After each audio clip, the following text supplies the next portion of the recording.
Oh, tingnan nyo mga kasama, no? Kahit nagmahal ang petrolyo mo, pero marami pa rin truck, oh. Kasi kailangan talaga yan, export-import. Mailabas sa pantalan. Appear. Kasi pag hindi nalabas yung mga container na yan, wala nang production.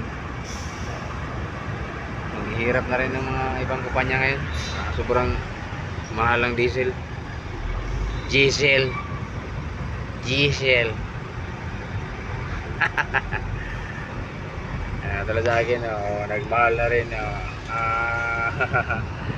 Pull out tayo ng import. China pa rin. Oh, tingnan nyo.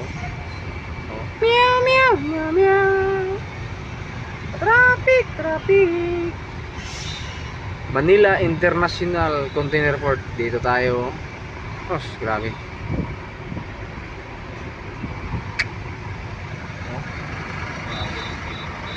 Wala.